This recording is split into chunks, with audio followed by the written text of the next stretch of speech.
Welcome back to our channel friends. मैं आप सबका अपने चैनल स्टॉक्स फॉर लाइफ पे बहुत स्वागत करता हूँ। डीएफएल फैमिली डीएफएल मेंबर्स, ये बहुत ही शॉकिंग और सरप्राइजिंग है कि निफ्टी में जब 16,800 का लेवल इमर्ज हुआ था तो बहुत सारे एनालिस्ट लोग ना सेल रिकमेंडेशन किए थे बहुत सारे स्टॉक्स को। और सरप्राइजिंग दोस्तों इधर पे इसलिए है ना कि 18,800 पे वही सब शेयर्स को बहुत सारे एनालिस्ट बाई की रिकमेंडेशन दे रहे हैं। मतलब दोस्तों, जैसा देश वैसा भेष कहानी हमें देखने को मिलती है। और इसलिए दोस्तों, ब्लाइंड बाई और ब्लाइंड सेल किसी के कहने पे मत करिए। वक्त का पहिया है, घूमने से कमेंट्री चेंज हो जाती है। बट यस, कुछ कंपनीज ऐसी होती है जिसको हम लोग हमेशा बोलते हैं कि नेवर सेल ही कैटेगरी में रखिए, 10 साल 15 साल होल्ड करें और उसको जल्दीबाजी में ना बेचें और जितना गिरे उतना चुनिए।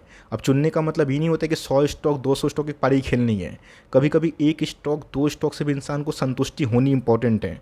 और इसी बीच में गैस एक कंपनी की बात की जाए, उसमें हमें ट्रिमेंडस तेज़ी का माहौल देखने को मिल रहा है। और ऑफकोर्स गैस जो रुझान है ना, वो बेयरिश पंथी से पॉजिटिव की बात की जाए बुलिश, वो हमें देखने को मिल रहा है। और बहुत सारे एनालिस्ट लोग दोस्तों अब ना इसको अपग्रेड भी कर रहे हैं। तो फटाफट बताएंगे, समझाएंगे क्या घटनाक्रम है और ऑफकोर्स इस कंपनी में क्यों आने वाले भविष्य में दम दिखाई पड़ता है।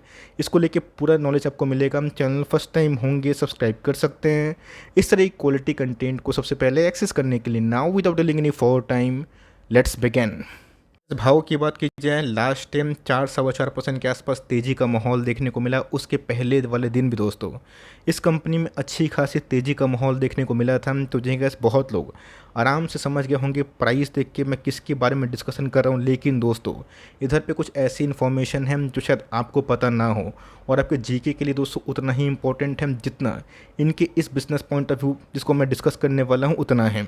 यहाँ गाइस जब स्टॉक को भागना होता है वो कोई भी रीज़न से भाग जाता है, और जब गिरना होता है ना अच्छी बात पे भी रिएक्ट नहीं करता है। किसी को अंदाज़ा भी नहीं था कि पिछले 6 महीना में जो पेन हमने विटनेस किया, एक साल में जो पेन विटनेस किया, वो गैस 2 महीना में समीकरण चेंज हो गया। अब गैस कोई बच्चा ही बता देगा कि निफ्टी 18,800 के लेवल पे है। थोड़ा मोड़ा गैस पुल बैक कभी भी संभव हो जाता है। लेकिन यस, आपको याद भी होगा कि बीच में गैस निफ्टी 17 के नीचे था, 16 के नीचे था। उस समय कितना पैनिक हुआ था और बहुत सारे स्टॉक्स तो गैस एक तरफा गिरे थे।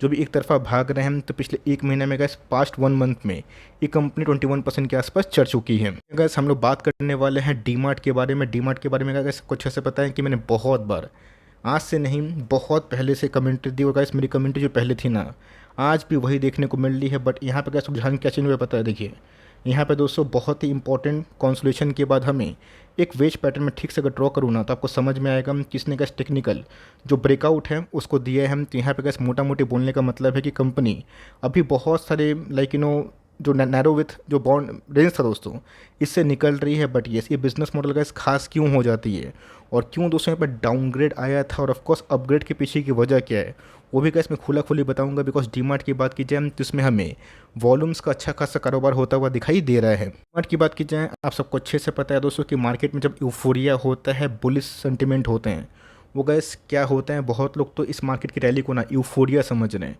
बट दोस्तों आप इसको यूफोरिया नहीं समझ सकते हैं। 2021 में ना 40 का पी निफ्टी ट्रेड करता था, आज गैस वो 22 के आसपास है। मतलब निफ्टी दोस्तों 2 साल से उधर ही है। बट अर्निंग्स पर शेयर निफ्टी के 50 कंपनी के भरे हैं। आप सबको अच्छे से पता है कि हाल फिलहाल में एक न्यूज़ आई थी, डीमार्ट हो गए, वीबीएल हो गए, इनको निफ्टी नेक्स्ट 50 से निकाला जाएगा बिकॉज ये सब एफएनओ के स्टॉक नहीं है। और आपको अच्छे से पता है कि बहुत लोग इसका फ़ायदा उठा के शॉर्ट करते हैं, लॉन्ग भी करते हैं। तो डीमार्ट कैसे एक बड़ी कंपनी है, आपको अच्छे से पता है किस सेगमेंट में काम करती है, कंपटीशन का है। यस, रिलायंस इनको बढ़िया कंपटीशन मिल रहा है बट कैसे ये भी कंपनी पीछे नहीं है।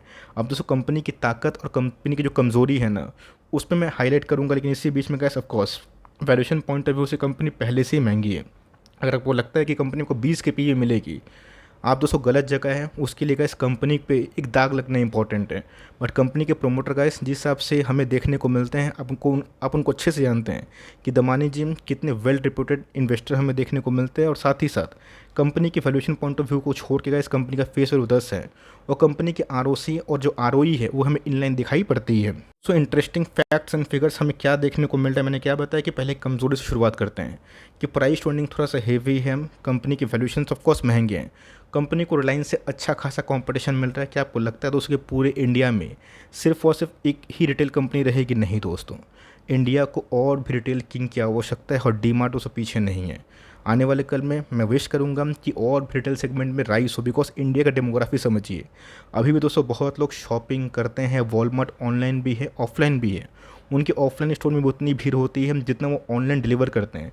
बट एक चीज़ गैस आपको समझ में आना बेहद इंपॉर्टेंट है कि कंपनी के टॉप लाइन ना इस ख़राब इन्वायरमेंट में बढ़े, और इस ख़राब इन्वायरमेंट में गैस आपको अच्छे से पता है कि इन्फ्लेशन की मार की वजह से भी ना कंपनीज़ के मार्जिन्स उतने ही थे जितने लास्ट ईयर थे, और कंपनी के प्रॉफिट की बात की जाए हाईएस्ट एवर थे। अब दोस्तों कंपनी अगर ग्रोथ करती है तो ऑफकोर्स कंपनी का जो पर स्क्वायर फुट से रेवेन्यू आता है, मतलब इनके जितने भी स्टोर्स हैं उसको पर स्क्वायर फुट से काउंट करें तो वो कैसे आपको समझ में आएगा कि प्री कोविड लेवल के पहले ऐसा नहीं है। लेकिन दोस्तों स्टोर काउंट ऐड हुए, बीच में कोविड आया, रशिया यूक्रेन का मैटर आया, इंटरेस्ट रेट दोस्तों सबसे महंगा टाइम पे चल रहे हैं, तब को अच्छे से पता है कंजम्पशन डाउन होगा।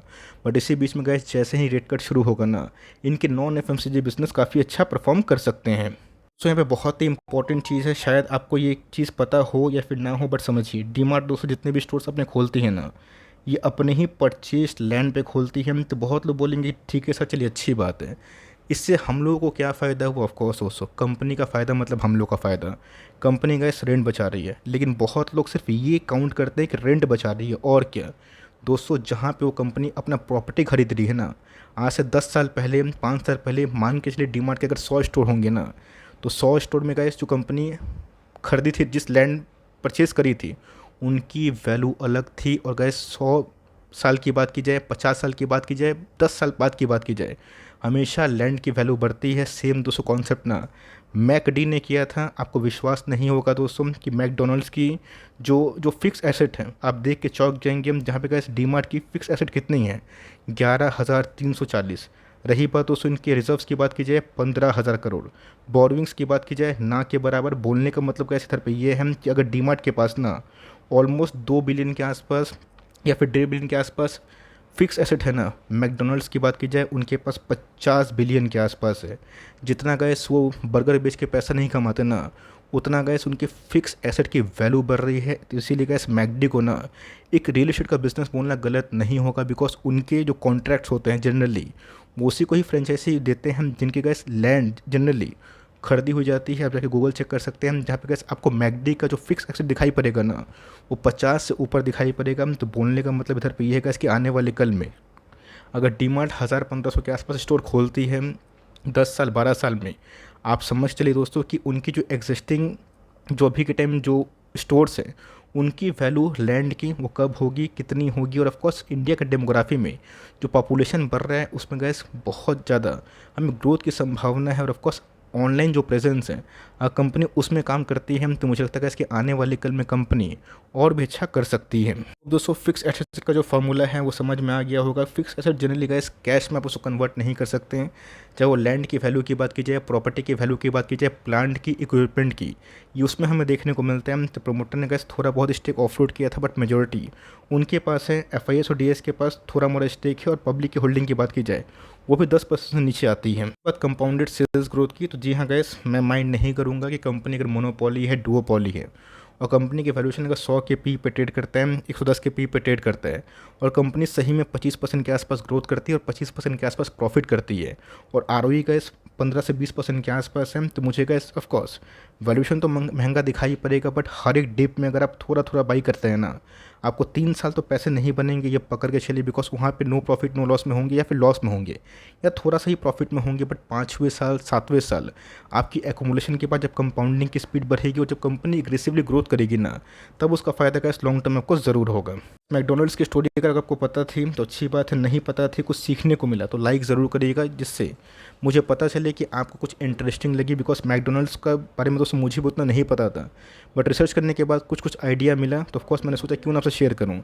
रही बात 1 डे के चार्ट में, तो 2 दिन का गैस जो वॉल्यूम है ना वो बहुत ही अच्छा बढ़ता हुआ देखने को मिल रहा है, जहाँ पे गैस बायर्स काफ़ी हेवी है और थोड़ा सा हावी भी दिखाई पड़ रहे हैं। और ऑफकोर्स गैस दोस्तों का जो मूविंग एवरेज है ना, इसको तोड़ के कंपनी उसके ऊपर ट्रेड कर रही है। क्लियर कट की बात की जाए तो जी हाँ गैस 200 का मूविंग एवरेज के नीचे ही कंपनी नहीं आई, और मैंने गैस बहुत बार बताया है कि 200 का मूविंग एवरेज के आसपास कोई शेयर को उठाते हैं वीकली चार्ट में ना, वो बहुत ही अच्छा एमओएस लेवल देता है। इसके पहले गैस एशियन पेंट भागा, इसके पहले बजाज फाइनेंस भागा और अब गाइस डीमार्ट की बारी है।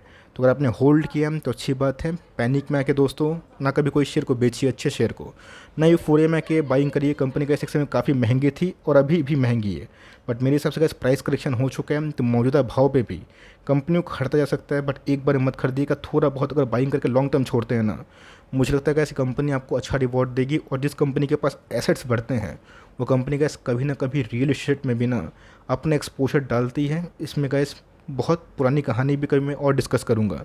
ये छोटी सी अपडेट थी, आई होप मेरा एफर्ट आपके लिए हेल्पफुल था। अगर वीडियो इन्फॉर्मेटिव लगी, अच्छी लगी तो प्लीज़ लाइक करिएगा और कुछ भी बाय सेल करने से पहले अपनी रिसर्च करिएगा और ऑफकोर्स अपने फाइनेंशियल एडवाइजर से भी ज़रूर सलाह मशवरा कर सकते हैं। तो गैस मिलते हैं जल्दी ही, तब तक के लिए bye. Thanks for listening friends, God bless you all.